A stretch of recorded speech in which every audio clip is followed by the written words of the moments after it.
Doctor Charles స్టాన్లీతో in touch ప్రపంచవ్యాప్తంగా సువార్తను పంచుకుంటున్నది. ఈరోజు ఇన్ టచ్లో దేవుని మార్గమే శ్రేష్టమైనది. జీవితంలో మీరైనా నేనైనా సవాళ్ళను ఎదుర్కొన్నప్పుడు రెండింటిలో ఏదో ఒక మార్గాన్ని స్పందిస్తాం. ఒకటి మన మార్గం లేదా దేవుని మార్గాన్ని. చాలామందికి దేవుని విధానంలో చేయడమే శ్రేష్టమైందని తెలుసు. అయినా కూడా ఆ విధంగా చేయాలని కొన్నిసార్లు ఎంచుకోము. ఏదో ఒకలా దేవుడు సర్వజ్ఞుడని, శ్రేష్టమైంది ఏమిటో ఆయనకు తెలుసని నిజాన్ని తెలిసినా మనకి ఐడియా ఉంటుంది. మన జీవితం కొరకు ఆయన వద్ద ఒక చిత్తము, సంకల్పము, పథకం ఉంటాయన్న నిజం తెలిసినా ఏమనంటే మనల్ని షరతులు లేకుండా ప్రేమిస్తున్నాడని, మనకు ఏది మంచిదో అదే చేస్తాడని, అయినా మనం దేవుని విధానాన్ని ఎంచుకోకుండా మన విధానంలోనే చేస్తూ ఉంటాము. చూడండి, దేవుని మార్గమే శ్రేష్టమైనది అన్న ఈ సందేశంలో నేను మాట్లాడాలనుకున్నది అదే. కొన్నిసార్లు ఈ లేఖనాల అద్భుతమైన సిద్ధాంతాలు శ్రేష్టమైనవి ఎవరి జీవితంలోనైనా వివరించి ప్రకటించడం వలన.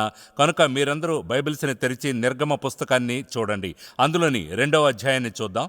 ఇంకా నిర్గమ పుస్తకంలో పాత నిబంధనలోని వేరే క్యారెక్టర్స్లన్నిటికంటే పైన ఉంటుంది మోషే జీవితం. పాత నిబంధనలోని 699వ వచనంలో మోషే పేరుంటుంది. కొత్త నిబంధనలోని 79వ వచనంలో కూడా ఈ వ్యక్తి యొక్క జీవితం ఖచ్చితంగా విజయము మరియు ఓటములతో వివరించబడినది.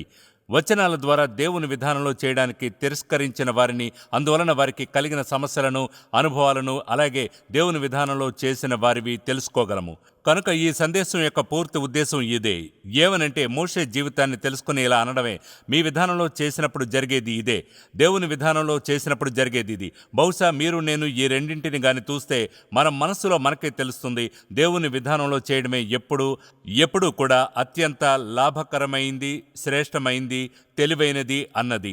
నిర్గమ 2వ అధ్యాయంలోని 11వ వచనాన్ని ఇప్పుడు చూద్దాం. ఆ దినములలో మోషే పెద్దవాడై తన జనుల వద్దకు పోయి వారి భారములను చూచెను. అప్పుడు అతడు తన జనులతో ఒక హెబ్రీని ఒక ఐగుప్తీయుడు కొట్టగా చూచెను. అతడు అటు ఇటు తిరిగి చూచి ఎవడనూ లేకపోగా ఐగుప్తీయుని చంపి ఇసుకలో వాని కప్పిపెట్టెను. మరునాడు అతడు బయట నడిచి వెళుతుండగా హెబ్రీయులైన మనుషులిద్దరూ పోట్లాడుచుండిరి. అప్పుడతడు అన్యాయం చేసిన వారిని చూచి, నీవేళ పొరుగువాని కొట్టుచున్నావని అడుగగా అతడన్నాడు, మా మీద నిన్ను అధికారినిగాను తీర్పరిగాను నియమించిన వాడెవడు? నీవు ఐగుప్తీయుని చంపినట్లు నన్నును చంపవలనని అనుకొనుచున్నావా అని. అందుకు మోషే నిశ్చయముగా ఈ సంగతి బయటపడెనని అనుకుని భయపడెను. ఫారో ఆ సంగతి విని మోషేను చంపజూచెను గాని మోషే ఫారో ఎదుట నుండి పారిపోయి విద్యానుద్దేశముతో నిలిచిపోయి ఒక బావి వద్ద కూర్చుండెను. నా విధానంలో చేయడం అనే దానికి పర్ఫెక్ట్ ఉదాహరణ ఇది. ఆ తర్వాత దేవుని విధానంలో చేయడానికి అద్భుత ఉదాహరణ ఉంది. ముందుగా అతడు ఒక పెద్ద దృశ్యం మీద కాకుండా ఒక ఈవెంట్ మీద ఫోకస్ చేశాడు. పెద్ద దృశ్యం ఏమిటి అంటే, నా గొప్ప ఫ్యామిలీని, నా దేశాన్ని ఎలా విడిపించగలను? ఈ 2 మిలియన్ల హెబ్రీయులు అబ్రహాము, ఇస్సాకు, యాకోబుల సంతానమును, వారిని ఎలా విడిపించగలను? ఆ ప్రశ్న మీద ఫోకస్ ఉంచడానికి బదులుగా ఒక ఇన్సిడెంట్ మీద ఫోకస్ ఉంచాడు. ఒక సందర్భం మీద, ఒక ఐగుప్తీయుడైన సైనికుని మీద చంపడం కాదు గాని ఒక హెబ్రీయుడిని కొట్టడం మీద. కనుక అతని మొదటి తప్పు ఒక పెద్ద దృశ్యం మీద కంటే ఒక సందర్భం మీద ఫోకస్ ఉంచడమే. మనం ఎక్కువగా అలానే చేస్తాం. అతను చేసిన రెండవది ఇదిగో ఇదే, తన వివేచనను అనుసరించడమే. వినండి, దేవుడు చెప్పేది వినడానికి బదులుగా తన వివేచనను అనుసరించాడు. అప్పుడు దేవుణ్ణి మరచి మనం ఎలాగైతే మనంగా మన సామర్థ్యం ఆధారంతో విషయాలను వివేచించడం మొదలు పెడతామో అప్పుడు ఎక్కువగా మనం తప్పు నిర్ణయం తీసుకుంటాము. ఎందుకంటే దేవుడు మనకు ప్రతి విషయంలోనూ ఏం చేయాలో చూపించాలనుకుంటాడు, మనం గాని వింటే. అయితే మనిషి వివేచన ఉంటుంది, దీంతో డీల్ చెయ్యి. మానవ వివేచన అంది, నా సహోదరుణ్ణి అతడు కొట్టడాన్ని నేను సహించలేను. కనుక అతను ఏం చేశాడు? చంపేశాడు, ఇసుకలో పాతి పెట్టేశాడు. కనుక 2 తప్పులను చేశాడు. ఇక అతడు చేసిన 3వ తప్పు ఇదే, క్షణికావేశంలో ప్రవర్తించాడు. వినండి, వెనక్కి తగ్గి ఇలా అనడానికి బదులుగా ప్రేరేపణతో చేశాడు. దేవా, నేనేం చేయాలంటావు? దీని గురించి ఆలోచించండి. మన సహజ ప్రేరేపణలతో జీవితంలోని సవాళ్లకు, కష్టాలకు, శ్రమలకు మనం స్పందించినప్పుడు ఎక్కువగా మనం ఒక తప్పుని చేస్తాం. ఎందుకంటే దేవుడు ఆ విధంగా చేయడు కనుక. ఆయన మిమ్మల్ని షరతులు లేకుండా ప్రేమిస్తున్నందున, మీకోసం ఆయన ఒక చిత్తము, సంకల్పము, పథకము ఉన్నందున, ఆయన శ్రేష్టమైనది మీకోసం సిద్ధపరిచి ఏర్పరచాలని ముందుగానే తీర్మానించుకున్నందున, మీకు దేవుని శ్రేష్టమైనది కావాలంటే మీరు దేవుని విధానంలోనే చేయాలి. అయితే ఆయన విధానం ఎప్పుడూ సింపుల్గా ఉండదు. అది కొన్నిసార్లు బాధాకరమైనదిగా ఉంటుంది, కొన్నిసార్లు అది ఎదురీతగానే ఉంటుంది. మనం ఆలోచించుకోవాలి. ఆ విధంగా చేయాలని అనుకోము, మనం దాంతో సాగిపోవాలనుకుంటాం. అది ఎల్లప్పుడూ దేవుని విధానం కాదు. అయితే ఆయన విధానం ఎప్పుడూ శ్రేష్టమైనదే. అది మన శ్రేయస్సు కొరకే. ఒకవేళ మీకు నాకు ఈరోజు సాక్ష్యం చెప్పే సమయం ఉంటే అందరం లేచి ఇలా అంటామేమో, అవును, దేవుని విధానమే శ్రేష్టమైనది, దాన్ని నేను ఎలా పోగొట్టుకున్నాను, నేనిది చేశాను, ఇంకా నాకు అనుమానం వచ్చింది అది దేవుని విధానం కాదని, లేదా నాకు తెలుసు నేను అలా చేసినప్పుడు అది దేవుని విధానం కాదని. నా జీవితంలో అనుభవించిన పరిణామాలు ఇవే. కొన్ని పరిణామాలు జీవితకాలం ఉంటాయి, కొన్ని పరిణామాలు కొంతకాలం వరకే ఉంటాయి. అయితే ఎప్పుడు దేవుని విధానంలో కాకుండా మన విధానంలో చేయడం అంటే తెలివి తక్కువ పని అవుతుంది. వినండి, ఎప్పుడూ పరిణామాలు ఉంటాయి, తప్పకుండా పెనాల్టీ పడుతుంది. ఆ నిర్ణయం యొక్క పరిణామం మరియు స్వభావపు లేదా ఆ పని ఆధారంతో పరిణామం ఏమిటన్నది, అది ఎంతకాలం ఉంటుందన్నది తీర్మానిస్తుంది. ఎల్లప్పుడూ దేవుని విధానమే శ్రేష్టమైనది. ఇప్పుడు అరణ్యము వెనుక 40 సంవత్సరాలు గొర్రెలు మేపుతూ ఉన్నాడక్కడ. ఇప్పుడు దేవుని విధానంలో చేయబోతున్నాం కనుక మీరొక విషయం గురించి ఆలోచించండి. మీ పెన్సిల్ని రెడీగా ఉంచుకోండి. ఒకదానిని గురించి మీరు ఆలోచించాలి. దేవుని విధానంలో ఏదైనా చేయడానికి ముందు ఏం కావాలంటే ముందుగా కావాల్సింది ఏమిటి అంటే అది ఆయన కుమారుడైన యేసుక్రీస్తు ద్వారా దేవునితో ముఖాముఖి ఎదురుపడి ఆయనతో మీ పాపాలను ఒప్పుకొని ఆయన మీద మీ పాపాలను ఉంచడానికి తండ్రి అయిన దేవునికి కల్వరి మీద క్రీస్తు మరణం సాధ్యమయ్యేలా చేసింది తెలియపరచవలెను. ఆయన మరణించినప్పుడు పశ్చాత్తాపపు త్యాగపూర్వకమైన మరొకరికి బదులుగా మరణించాడు. ఆయన మరణించిన మరణం తండ్రి అయిన దేవుడు మిమ్మల్ని నన్ను మన పాపాలతో అంగీకరించేలా చేసింది. శిలువ మీద యేసుక్రీస్తు మన పాపపు అప్పుని పూర్తిగా చెల్లించినందున క్షమించబడ్డాము. దేవుని కుమారులుగా కుమార్తెలుగా చేయబడ్డాము. ఆ విధంగా మనం క్షమార్హులయ్యాం. ముందు వినండి, దేవుని విధానంలో నడవడానికి ముందుగా కావలసినవి, దేవుని విధానంలో చేయడానికి ముందుగా కావలసినవి ఏమిటంటే ఆయన కుమారుడైన యేసుక్రీస్తు ద్వారా దేవునితో వ్యక్తిగత సంబంధాన్ని పొంది పరిశుద్ధాత్మ మన లోపల నివసించినట్లుగా చేసుకోవడం. ఎందుకంటే మనం దేవుని శక్తిలో ఎలా చేయగలం మరియు దేవుని విధానం ఏది అన్నదానికి మార్గదర్శనం చేసేది ఆయనే కనుక. ఆ విషయాన్ని మనసులో ఉంచుకుని దేవుని విధానంలో పనులను చేసినప్పుడు ఏమవుతుందన్న దాని గురించి ఆలోచిద్దాం. నెంబర్ 1, ప్రవర్తిస్తాం. విని దేవుని ఆజ్ఞ ప్రకారం నడుస్తాం, ప్రేరేపణతో కాదు. వేరుగా చెప్పాలంటే, దేవా నువ్వు నన్నేం చేయమంటావు? దేవుని విధానంలో పనులు చేసినప్పుడు మనం ఆయన్ని అడుగుతాం, దేవా నన్ను ఏం చేయమంటావు చెప్పు. దేవుడు చేయమని చెప్పినది మనం చేస్తాం. అందుకనే నేను మళ్ళీ చెప్పాను, దేవుణ్ణి వినడం అనేది ఎంత ముఖ్యమన్నది. క్రైస్తవ జీవితంలో అది మొదటి పాఠం. ఆయన్ని ఎలా వినాలో నాకు తెలియకపోతే ఆయన ఎప్పుడు మాట్లాడాడో నాకెలా తెలుస్తుంది? ఎప్పుడు మాట్లాడాడన్నది నాకెలా తెలుస్తుంది? ఇప్పుడేం జరుగుతుంది? మోషే అరణ్యం వెనుక ఒక రోజున నడుస్తూ వెళుతుండగా అతని జీవితంలో గతంలో ఎన్నడూ చూడందేదో సడన్గా చూస్తాడు. అతని గమనం ఆయన మీదకు వెళుతుంది. 1 నిమిషం మీరు నిర్గమ 3వ అధ్యాయాన్ని చూడండి, 1వ వచనం మొదలుకొని. మోషే విద్యాను యాజకుడైన యిత్రో అను తన మామ మందను మేపుచు ఆ మందను అరణ్యము అవతలకు తోలుకుని దేవుని పర్వతమైన హోరేబుకు వచ్చెను. అది మనకు సీనాయి పర్వతంగా తెలుసు. ఒక పొద నడిమిని అగ్ని జ్వాలలో యెహోవా దూత అతనికి ప్రత్యక్షమాయెను. అతడు చూసినప్పుడు అగ్ని వలన ఆ పొద మండుచుండెను గాని పొద కాలిపోలేదు. అప్పుడు మోషే, ఆ పొద ఎలా కాలిపోలేదో నేను ఆ తట్టు వెళ్ళి ఈ గొప్ప వింత చూచెదను అనుకొనెను. దానిని చూచుటకు అతడు ఆ తట్టు వచ్చుట యెహోవా చూచెను. దేవుడు ఆ పొద నడుము నుండి మోషే మోషే అని అతనిని పిలిచెను. అందుకతడు చిత్తము ప్రభువా అనెను. అందుకైన దగ్గరకు రావద్దు, నీ పాదముల నుండి నీ చెప్పులు విడువుము, నీవు నిలిచి ఉన్న స్థలము పరిశుద్ధ ప్రదేశమనెను. మరియు ఆయన, నేను నీ తండ్రి దేవుడను, అబ్రహాము దేవుడను, ఇస్సాకు దేవుడను, యాకోబు దేవుడను అని చెప్పగా మోషే తన ముఖమును కప్పుకొని దేవుని వైపు చూడవెరచెను. ఇప్పుడు దేవునితో ఇలా ఎదుర్కోవడం, 40 ఏళ్లు ఒంటరిగా ఉన్న తర్వాత, నిరీక్షణ లేకుండా, నిస్సహాయంగా, తన ప్రజలను విడిపించడానికి ఏమీ చేయలేకుండా 40 సంవత్సరాల అరణ్యం వెనుక ఇప్పుడు దేవుడు అతని వద్దకు వస్తాడు. దేవుడు అంతకాలం ఎందుకు వెయిట్ చేశాడు? ఎప్పుడైనా ఆ ప్రశ్న వేశారా? దేవా, ప్లాన్ని అనుసరిద్దాం. దేవా, నా గడియారం ప్రకారంగా, నా క్యాలెండర్, నా వాచ్, నా ఫీలింగ్స్, నా కోరికలు, నా ఇష్టాలు, నా ఇది నా అది ప్రకారంగా వాటిని చూద్దాం దేవా. మీకు తెలుసా ఎన్నిసార్లు నేను దేవుణ్ణి వెంటాడగలిగానో ఆయన ముందుకు కదిలించడానికి? అనేకసార్లు మీరు చేసి ఉంటారు. ఒక్కసారి కూడా మీరు ఆయన్ని త్వరపరచలేరు, తొందర పెట్టలేరు, ఆయనకి చిరాకు కలిగించలేరు, ఆయనకి విసుగు తెప్పించలేరు. ఎందుకంటే ఆయన వద్ద ముందే ఒక షెడ్యూల్ ఉంది. ఆయనకది తెలుసు. వినండి, ఈ మనుషులకుండే నమ్మకాన్ని మోషే నుంచి తీసివేయడానికి 40 ఏళ్లు పట్టింది. నేను దాన్ని హ్యాండిల్ చేస్తాను, నేను దీన్ని చేస్తాను, నేను దీనిని చూసుకుంటాను. అరణ్యానికి వెనుక వైపున 40 సంవత్సరాలు. ఇప్పుడు అతనికి 80 ఏళ్ళు.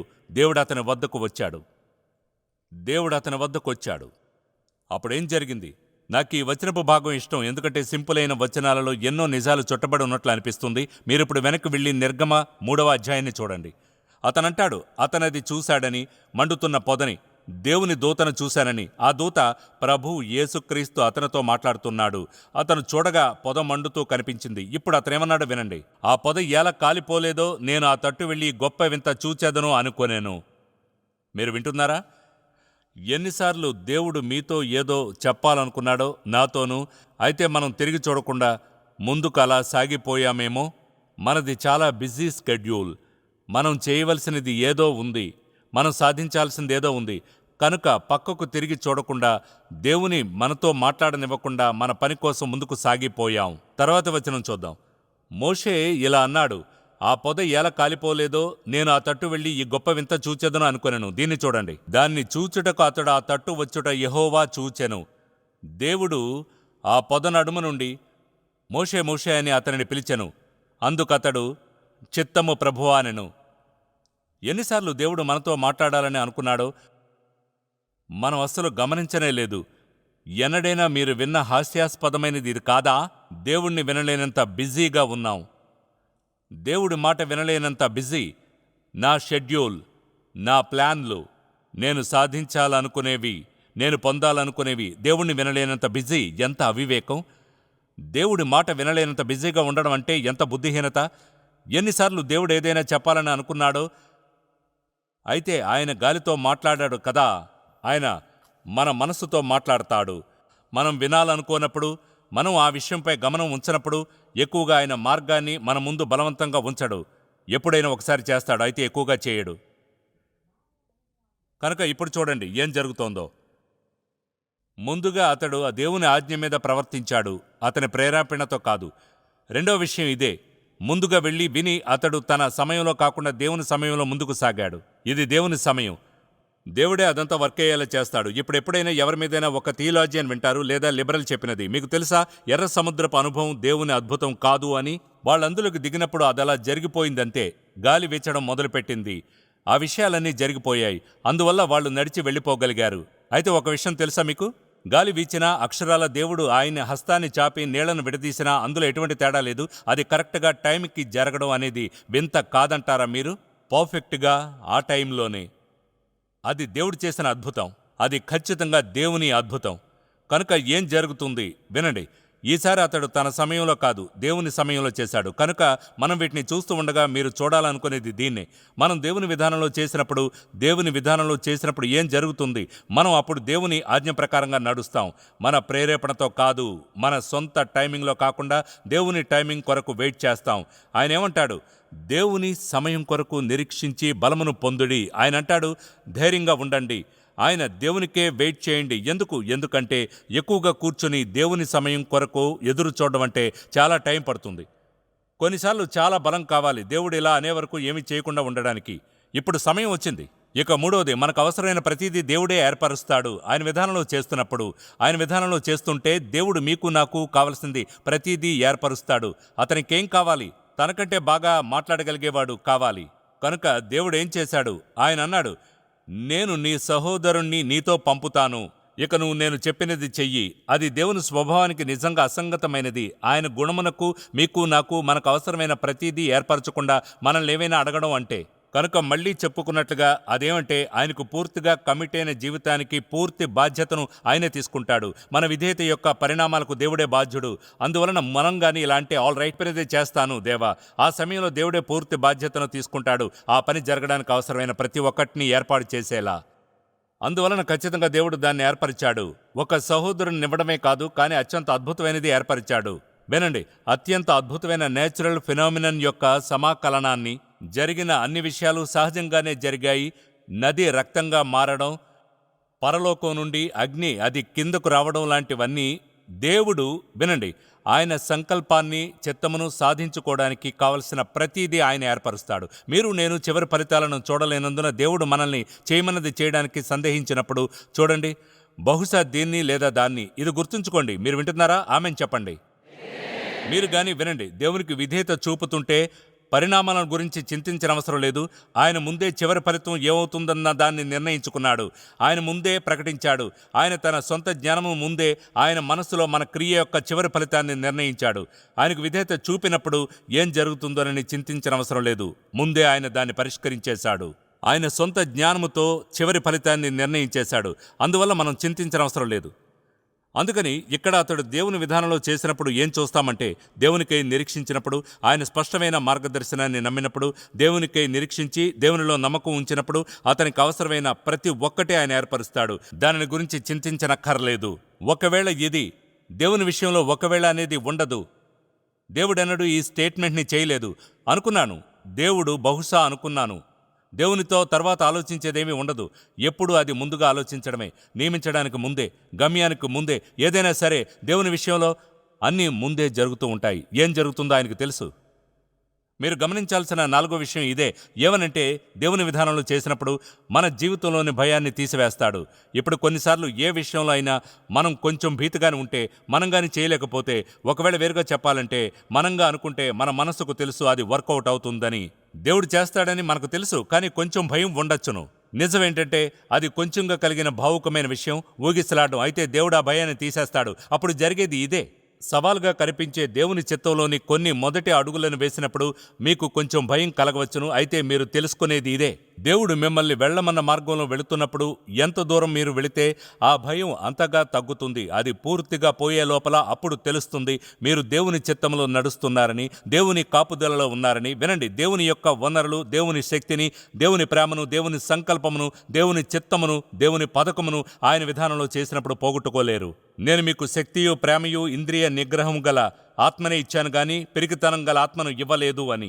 ఇక బహుశా బైబిల్ అంతట్లోనూ నాకు ఇష్టమైన వచనపు భాగం అది. ఈ భయం అనే పూర్తి ఐడియాకి వచ్చినప్పుడు అది యెషయా 41వ అధ్యాయంలో ఉంది. దీన్ని వినండి, నాకెంతో ఇష్టం. నీకు తోడే ఉన్నాను, భయపడకుము. ఇక్కడే అంతా సెటిల్ అయిపోయింది. అయితే అదే అంతా కాదు. దీన్ని చూడండి. నేను నీ దేవుడునై ఉన్నాను, దిగులు పడకుము. నేను నిన్ను బలపరుతును, నీకు సహాయము చేయవాడను. నేనే నీతియును, నా దక్షిణ హస్తముతో నిన్ను ఆదుకొందును. అంటే ఆయన అంటున్నాడు, భయపడకుడి, మీకు తోడే ఉన్నాను. అయితే వినండి, సర్వజ్ఞుడు మీకు తోడే ఉంటే మీకు వేరే ఏదైనా కావాలా? నిజంగా వద్దు. నాకు ఈ ఫ్రేజ్ అంటే ఇష్టం. ఆయన అంటాడు, యాక్ట్ చేయకండి, చూడకండి, మీ గురించి ఆతృత పడకండి. అదే దేవుని మీద నుంచి మన మనస్సును తీసేస్తుంది. మన ఆతృతతో మన గురించి చూసుకున్నప్పుడు, ఆయన ఇలా అన్నప్పుడు ఆయన చెప్పినది మర్చిపోతాం. మనం ఆయన మీద ఫోకస్ను ఉంచాలంటాడు. మన జీవితంలోని కష్టాలు, శోధనలు, పెద్ద సవాళ్ళ మధ్యలో మనం మన ధ్యానాన్ని సర్వోన్నతుని మీద పెట్టాలి. నా గమనం ఆయన మీద ఉంటే నేను పరిస్థితుల వైపును చూడను. అందుకే ఆయన ఆ భాగంలో చెప్పాడు, మీరు దిగులు పడకండి, చింతించకండి అని. మీ దృష్టిని సర్వోన్నతుని మీద పెట్టండి. మీ ఫోకస్ని ఆయన మీదే పెట్టండి. మనం ఆయన విధానంలో, ఆయన చిత్తంలో నడుస్తున్నప్పుడు, మనం ఆయన విధానంలో చేస్తాం. అప్పుడు మనకు స్పష్టమైన డైరెక్షన్ ఉంటుంది. దేవుడి మార్గంలో మనం వెళుతున్నప్పుడు, ఆ మార్గంలో వెళుతున్నప్పుడు ఎంత దూరం మీరు వెళితే ఆ భయం అంతగా తగ్గుతుంది. మన మనసులో ప్రశాంతత ఏర్పడుతుంది. చూడండి, తర్వాత మీరు గమనించాల్సిన విషయం ఇదే. ఏమిటంటే, దేవుడు ప్రత్యేకమైన మార్గదర్శనం చేస్తాడు అని. మనం ఆయన విధానంలో చేసినప్పుడు ఆయన మంచిగా ఉండండి అనడు. ఆయన చూడండి, స్కూలుకు వెళ్ళండి అని అనడు. మీరు ఏం చేయాలని దేవుని గాని అడిగితే ఏ స్కూలుకు వెళ్ళాలన్నది ఆయన చూపిస్తాడు. ఆ ఆర్థిక పరిస్థితిని ఎలా సెటిల్ చేయాలో చూపిస్తాడు. ఎంప్లాయీలను గురించి ఒక ఎంప్లాయీగా ఏం చేయాలో చెప్తాడు. కుటుంబంలో మీరు ఏం చేయాలో దాన్ని ఎలా చేయాలన్నది చెప్తాడు. ప్రత్యేకంగా ఉంటాడు ఆయన. ఏవో కొన్ని మార్గదర్శనాలను మీ ముందు ఉంచాడాయన. మీరు నేను ఆయన విధానంలో, ఆయన చిత్తంలో నడుస్తున్నప్పుడు మనం ఆయన విధానంలో చేస్తాం. అప్పుడు మనకు స్పష్టమైన డైరెక్షన్ ఉంటుంది. ఆయన ఏమంటాడు, నీ స్వబుద్ధిని ఆధారం చేసుకొనక నీ పూర్ణ హృదయముతో యెహోవా ముందు నమ్మకముంచుము. నీ ప్రవర్తన అంతటియందు ఆయన అధికారమునకు ఒప్పుకొనుము. నీ త్రోవలను సరళము చేయును. నీవు నడవాల్సిన మార్గమును నీకు బోధించెదను. నీ మీద దృష్టి ఉంచి నీకు ఆలోచన చెప్పేదను. అంటే మనకు స్పష్టమైన మార్గాన్ని చూపుతాడని మనం ఆయన్ని నమ్మగలము. అది మన విధానం. దాన్ని దేవుని విధానంలో చెయ్యాలి. గుర్తుంచుకోండి, మొదటి 1-2 అడుగులు ఎంతో భయంకరంగా అనిపిస్తాయి, లేదా మూడవది లేక నాలుగవది, లేదా మనం ఇక్కడ దేవుణ్ణి నమ్ముతూ బయటకు వస్తే ఇలా అనొచ్చును, ఇప్పుడు మీరు ఎడమకు తిరగండి. దేవుడు ఆయన చిత్తాన్ని నెరవేర్చడానికి మనల్ని బయటకు పంపి నిర్ణయాలను మనల్ని తీసుకోమని పంపడు. అది మర్చిపోకండి. మీరు వెళ్లే మార్గమును నేను మీకు బోధిస్తాను, మీ మీద దృష్టి ఉంచి ఆలోచన చెప్తాను. ఆయన ఏమంటున్నాడు? నా దృష్టిని మీ మీద ఉంచాను, నా దృష్టిని మీ మీద ఉంచాను. యెషయాలో ఆయన ఏం చెప్పాడు? ఆయన అన్నాడు, మీరు భయపడకుడి, నేను తోడే ఉన్నాను, మీ గురించి దిగులు పడకండి, మీ దృష్టిని నా మీద ఉంచండి. మనం దేవుని మార్గాలను తెలుసుకుంటాం. అతనికి దేవుని గురించి ఏం తెలుసు? ఎక్కువేం కాదు. అయితే దేవుడు ఎలా యూస్ చేయగలడో చూశాడు. దీన్ని గమనించండి. అతడు 40 ఏళ్ల క్రితం తన మార్గంలో చేయాలనుకున్నాడు, కానీ పని చేయలేదన్న నిజాన్ని ఎదుర్కోవాల్సి వచ్చింది. ఇప్పుడు దీన్ని చూడండి. దేవా, అంటే నువ్వు నాకు ఇంకో ఛాన్స్ ఇస్తానని చెప్తున్నావా? ఎంతమందికి రెండో ఛాన్స్ దొరికింది? చేతులు పైకెత్తండి. మీరు రక్షణ పొంది ఉంటే వాటిని పైన ఉంచండి, ఎందుకంటే మీకు ఎక్కువగానే వచ్చాయి. ఒకటి కంటే ఎక్కువ వచ్చాయి. అందరికీ సెకండ్ ఛాన్స్ వచ్చింది. జీవితంలో కొన్ని విషయాల్లో ఫెయిల్ అవ్వలేదా? అయితే దేవుడు తన దయా కృపలు మరియు ప్రేమ వలన మనకు రెండో ఛాన్స్ ఇవ్వలేదా? దేవుని మంచితనం వినండి. దేవుని మంచితనము, ప్రేమ, దయ, మనం ఆయన మార్గాలను తెలుసుకుంటాము. దేవుడు తనను రెండోసారి యూస్ చేసుకుంటాడని తెలుసుకున్నాడు. దేవుడు విషయాలను సింపుల్గా చేసి మార్పుని తెస్తాడని తెలుసుకున్నాడు. దేవుడు శిక్షించితే ఏం జరుగుతుందన్నది తెలుసుకున్నాడు. దేవుడు అగ్నిని, తీర్పుని కురిపించినప్పుడు ఏం జరుగుతుందో తెలుసుకున్నాడు. అతడు దేవుడు ఏం చేయగలడో తెలుసుకున్నాడు. అతడు దేవుని మార్గాలను తెలుసుకున్నాడు. ఈ విషయాన్ని మీకు ఎన్నిసార్లు చెప్పాను. జీవితంలో అన్నిటికంటే ఎక్కువగా నేర్చుకోవాలన్నది ఒక విషయం. దేవుని మార్గాలు ఏమిటి? ఆయన ఎలా ఆలోచిస్తాడు? ఆయన దేన్ని టిక్ చేస్తాడు? దేవుడు చేసేవాటిని ఎందుకు చేస్తాడు? ఆయన రానిచ్చే విషయాలను ఎందుకు రానిస్తాడు? మనం దేవుని విధానాలను తెలుసుకోవాలి. దేవుని మార్గములను తెలుసుకోవడమే గొప్ప జ్ఞానం ఉండడం. అతడు దేవుని మార్గాలను తెలుసుకున్నాడు. మనం ఆయనకు విధేయత చూపినప్పుడు ఆయన మార్గంలో చేస్తాం, ఆయన విధానాలను తెలుసుకుంటాం. మన బలహీనతలు మరియు మన లోపాలతో దేవుడు మనల్ని యూస్ చేసుకోగలడని తెలుసుకోవడం. ఆయన మన బలహీనత మరియు లోపాల ద్వారా గొప్ప కార్యాలను చేయగలడు. ఇంతకుముందు దాన్ని నేను వేరే విధంగా చెప్పాను, అయితే ఆ పాయింట్ చెప్పాలనుకున్నాను. ఆయన మనల్ని మన బలహీనతలు మరియు లోపాల్లో యూస్ చేసుకుంటాడు. మనం బలంగా ఉండాల్సిన అవసరం లేదు. చదువుకున్న వారమే ఉండనక్కర్లేదు. మనం దీనిలా ఉండనక్కర్లేదు. మనం దానిలా ఉండనక్కర్లేదు.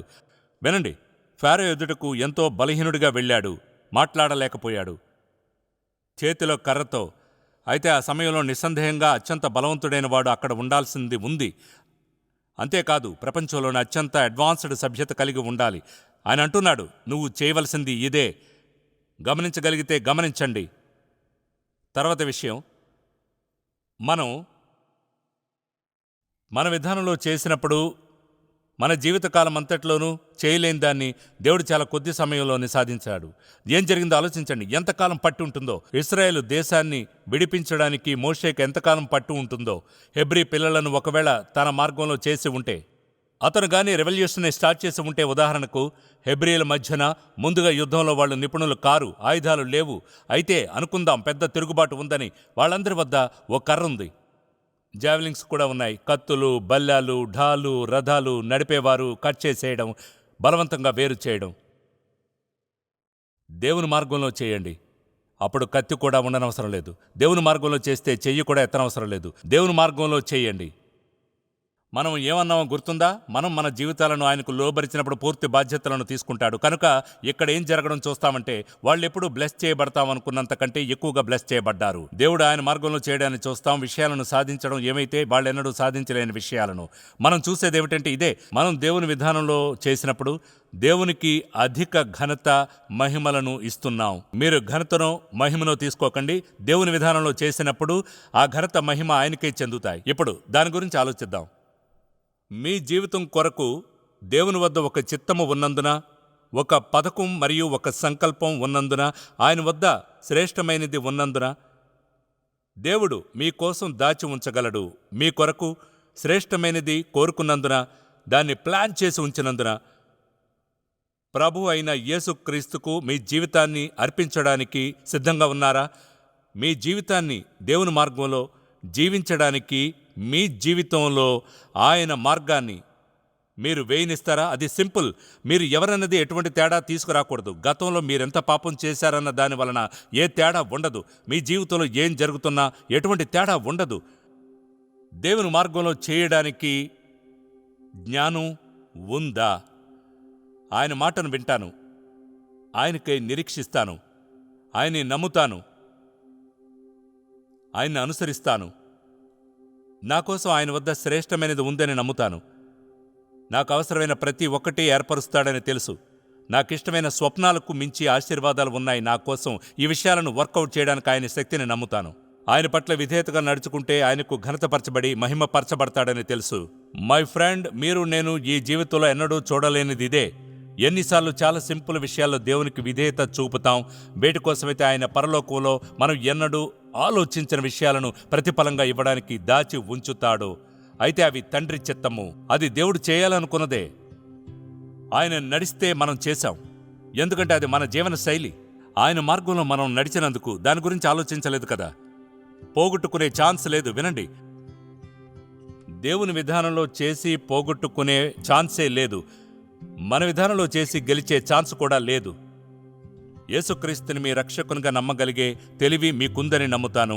మీ పాపాలను క్షమించమని అడగండి. మీ జీవితంలో ఆయన్ని స్వీకరించండి. మీ జీవితాన్ని ఆయనకిచ్చి ఈ క్షణం నుంచి ఇలా అనడం మొదలుపెట్టండి. దేవా, మీ శక్తి చేత, పరిశుద్ధాత్మ శక్తి చేత నీ మార్గంలో చేయాలని ఎంచుకున్నాను. ఇప్పుడు ప్రార్థించండి. తండ్రి, మేమెంతో కృతజ్ఞులము. నీకెంతో సహనం ఉంది. క్షమించుతావు, ప్రేమిస్తావు, దయామయుడవు. నిజం ప్రతి ఒక్కరి మనసు వరకు ఈ సింపుల్ సందేశం చేరేట్లు సహాయం చెయ్యి. అది మా ఆత్మలో మళ్ళీ మళ్ళీ మ్రోగాలి. అది తిరిగి మళ్ళీ మళ్ళీ ఆత్మకు తగిలితే మేము ఎల్లప్పుడూ మాకు ఎంపిక ఉందని, దేవుని విధానంలో చేయడానికి ఎంచుకున్నామన్నది గుర్తు చేస్తుంది. యేసు నామములో ఆమేన్. నేటి ప్రోగ్రాం మీకు ఆశీర్వాదకరంగా ఉంటే intouch.orgలో మమ్మల్ని కలుసుకోండి.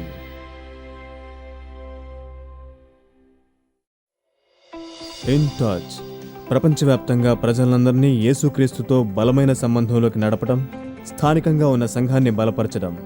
In touch with doctor Stanley ప్రోగ్రాంను ఇన్ టచ్ మినిస్ట్రీస్ సమర్పిస్తున్నారు. ఈ ప్రోగ్రాం చేయడం దేవుని కృపతోనూ మీ ప్రార్థనలు కానుకలతోనూ సాధ్యమైంది.